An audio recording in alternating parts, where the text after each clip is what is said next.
आज के इस वीडियो में हम लोग करने वाले हैं कुछ डिफरेंशियल इक्वेशंस के प्रॉब्लम्स जो कि बोर्ड्स के पॉइंट ऑफ व्यू से, जेई के पॉइंट ऑफ व्यू से और बाकी मोस्टली कॉम्पिटिटिव एग्जाम के पॉइंट ऑफ व्यू से काफ़ी इंपॉर्टेंट है। तो बिना टाइम वेस्ट किए हम लोग स्टार्ट करते हैं आज के क्वेश्चन सॉल्विंग को। तो पहला क्वेश्चन, जैसे कि हमने हमारे सामने आप लोग देख पा रहे हैं कि जब एक डिफरेंशियल इक्वेशन है y dash t plus 2yt equals to 2e to the power minus 2t, एक फंक्शन है वाई टी और ये जो फंक्शन है इस डिफरेंशियल इक्वेशन को सेटिस्फाई करता है। तो हमें निकालना है वाई फंक्शन की वैल्यू जब t की वैल्यू 1 है, और हमारे पास गिवन क्या है कि जब t 0 होता है तो y की जो फंक्शन होती है उसकी वैल्यू हो जाती है 2। तो चलिए बिना टाइम वेस्ट किए हम लोग इसको सोल्यूशन भी स्टार्ट करते हैं। तो हम लोग एक डिफरेंशियल इक्वेशन पहले लिख लेते हैं। वाई डैश टी ये बराबर हो जाएगा आपके, एक मिनट, आप मुझे बस एक मिनट दीजिए। जो y डैश टी है हमारा वो बराबर है वो प्लस 2yt के साथ में ये बराबर है आपके 2e to the power minus 2t के। ओके, तो अब हम लोग जैसे इसमें देख सकते हैं ये लीनियर डिफरेंशियल इक्वेशन की सिंबल में है। जैसे कि अगर मैं yt को u मान लेता हूँ और t को अपना डिफरेंशियल फैक्टर मान लेता हूँ, तो अगर मैं इसे डिफरेंशिएट करूँगा तो y डैश t क्या हो जाएगा, du बाई dt के बराबर और कुछ नहीं होगा। तो इसे अगर मैं सिंप्लीफाई करूँ तो हम देख सकते हैं हमारे पास इंटीग्रेटिंग फैक्टर क्या आ गया, वो हम निकालेंगे। उससे पहले अगर मैं इसका जनरल इक्वेशन लिख दूँ तो du बाई dt ये बराबर है आपके यहाँ पे plus p u plus p you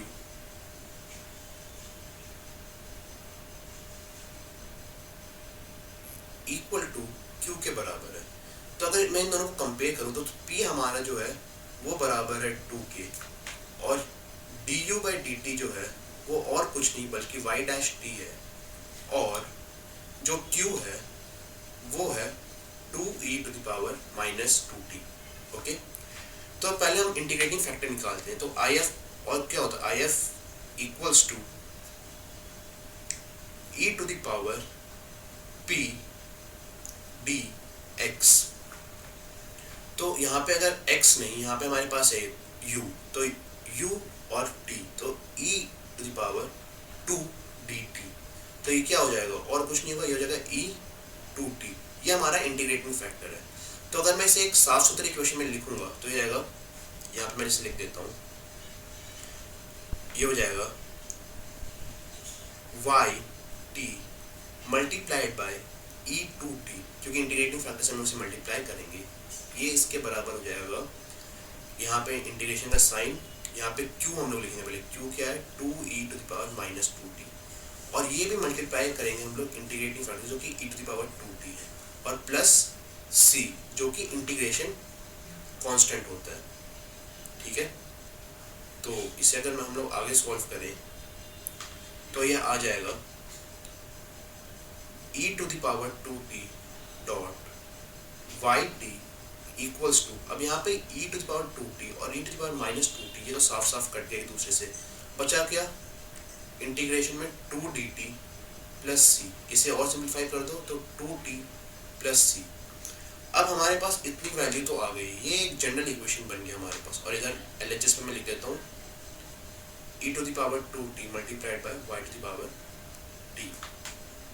okay, तो अब हमें चाहिए क्या, अब पहले मैं c की वैल्यू निकाल लेता हूँ। c की वैल्यू के लिए मेरे पास ऑलरेडी गिवन है कि जब t की वैल्यू 0 होती है तो y की वैल्यू हो जाती है आपके पास 2।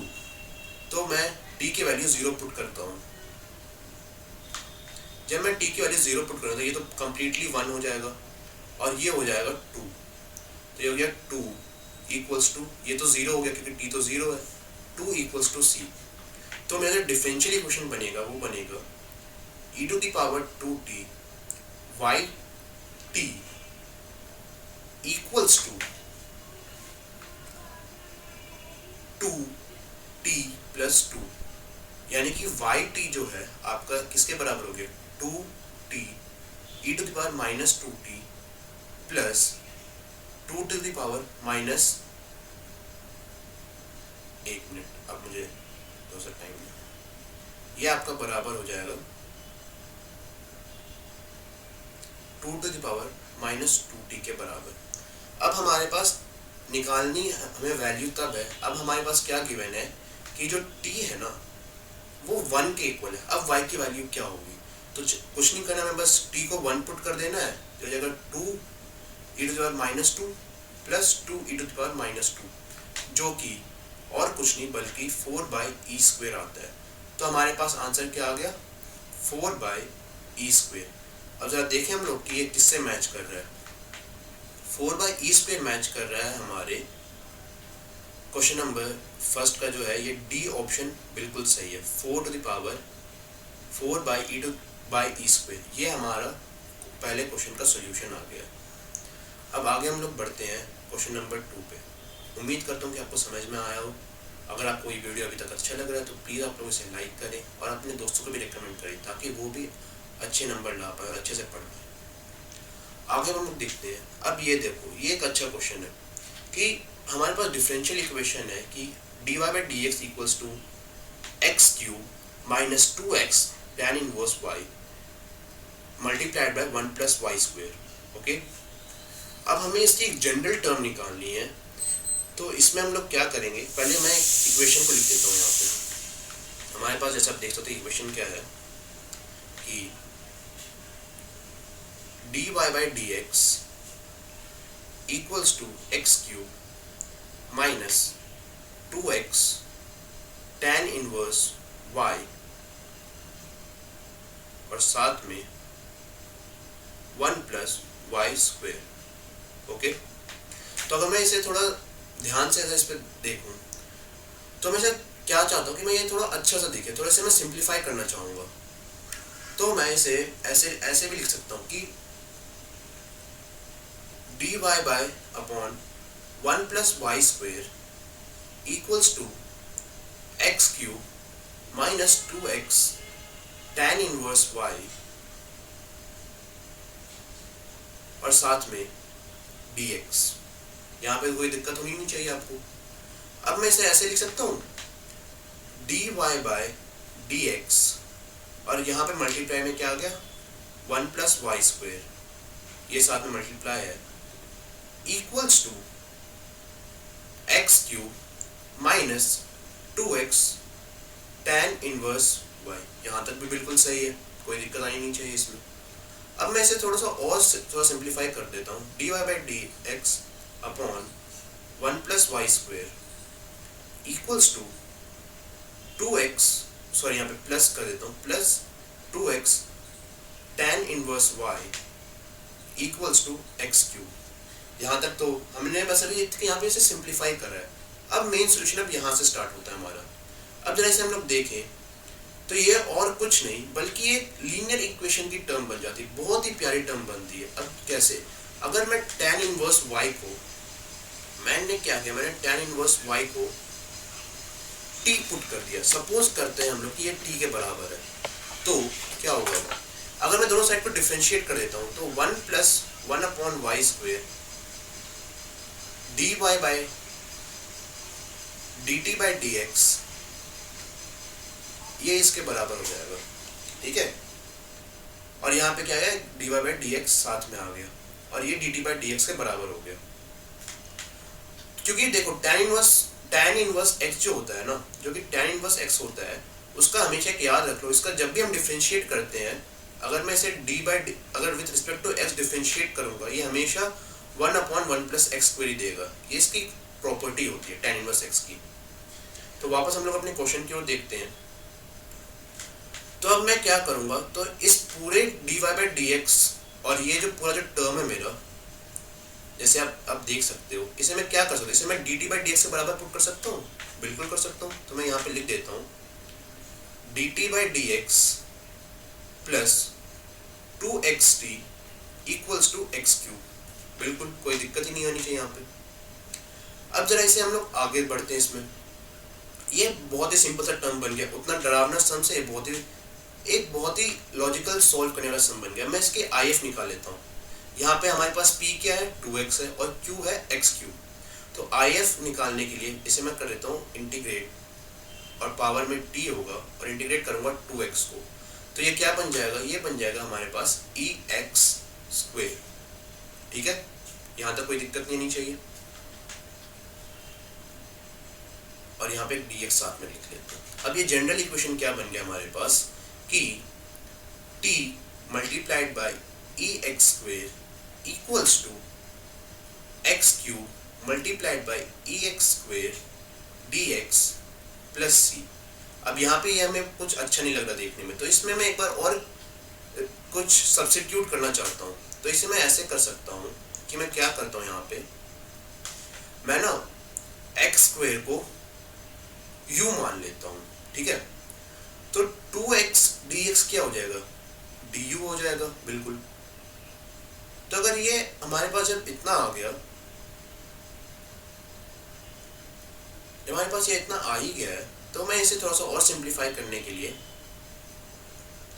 मैं इसे पुट, यहाँ पे क्या आ जाएगा, यहाँ पे हमारे पास बचेगा x dx और साथ में क्या मिलेगा u e to the power u और साथ में प्लस c। अब x dx है लेकिन मुझे चाहिए 2x dx, तो मैं यहाँ पे क्या करूँगा 1/2 से मल्टीप्लाई और 2 से भी मल्टीप्लाई, क्योंकि ये बाद में कट के नॉर्मल 1 ही हो जाएगा। तो ये बन गया t e x square equals to, अब साथ में क्या बन गया half eu u du plus c। ठीक है, यहाँ तक कोई दिक्कत नहीं होनी चाहिए। अब मैं इसे थोड़ा यहाँ पे आगे सॉल्व करते हैं हम लोग। इसे मैं यहाँ ऊपर कर रहा हूँ, तो t e x स्क्वायर, अब जब मैं इसे इंटीग्रेट कर दूंगा, हाफ तो एक बार है, अब यहाँ पे मैं इंटीग्रेशन बाय पार्ट लगा देता हूँ। तो पहले eu का इंटीग्रेशन करते हैं, u को बाहर निकाल देते हैं। ठीक है, eu का इंटीग्रेशन हमेशा वापस से eu ही देगा, ex को जब भी हम इंटीग्रेट करते हैं वापस से ex ही देगा। माइनस में एक बार हम करेंगे u को डिफरेंशिएट, u का डिफरेंशिएशन 1 होगा और फिर eu को जब हम लोग इंटीग्रेट करेंगे तो eu ही रहेगा, यहाँ पे मल्टीप्लाई और साथ में du और ये सब प्लस c। अब इसे मैं जल्दी से इसे यहाँ पे, अब जब इसे इंटीग्रेट करें तो वापस eu ही बाहर निकलना है और इधर वैसे भी eu है, तो मैं जल्दी से सारे टर्म्स को एक बार लिख देता हूँ।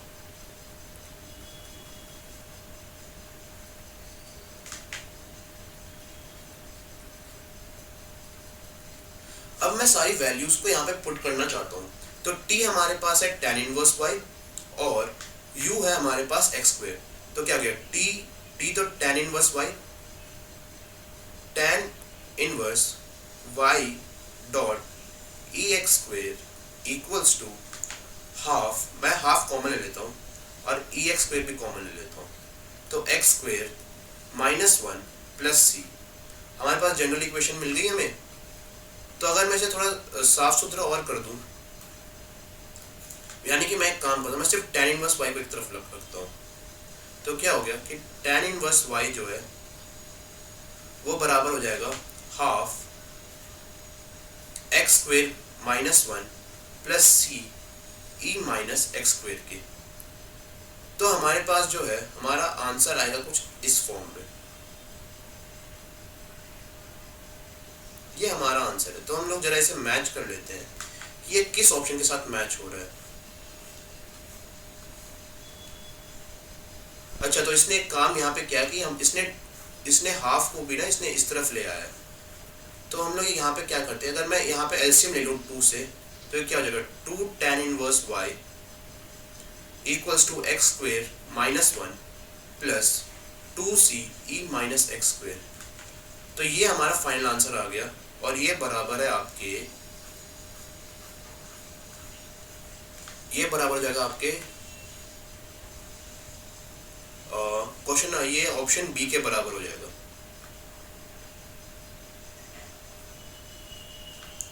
ये जो है, तो इसमें मैं देखूं तो ये आपका ऑप्शन बी जो है ये वाला बिल्कुल सही है। तो देखा जाए तो इसमें एक्चुअली क्वेश्चन जो है ना, ये क्वेश्चन टफ नहीं है, हमें बस इसमें देखना है कि हम इंटीग्रेट जो करें तो हम लोग इसमें कुछ वैल्यूज को सब्स्टिट्यूट करें तो उससे ज़्यादा आसान हो जाएगा। नहीं तो अगर आप सीधा इस टर्म को अगर आपने इंटीग्रेट करने में आप बैठ गए ना, अगर आप इस टर्म को इंटीग्रेट करने में बैठ गए तो ये बहुत लंबा चला जाएगा।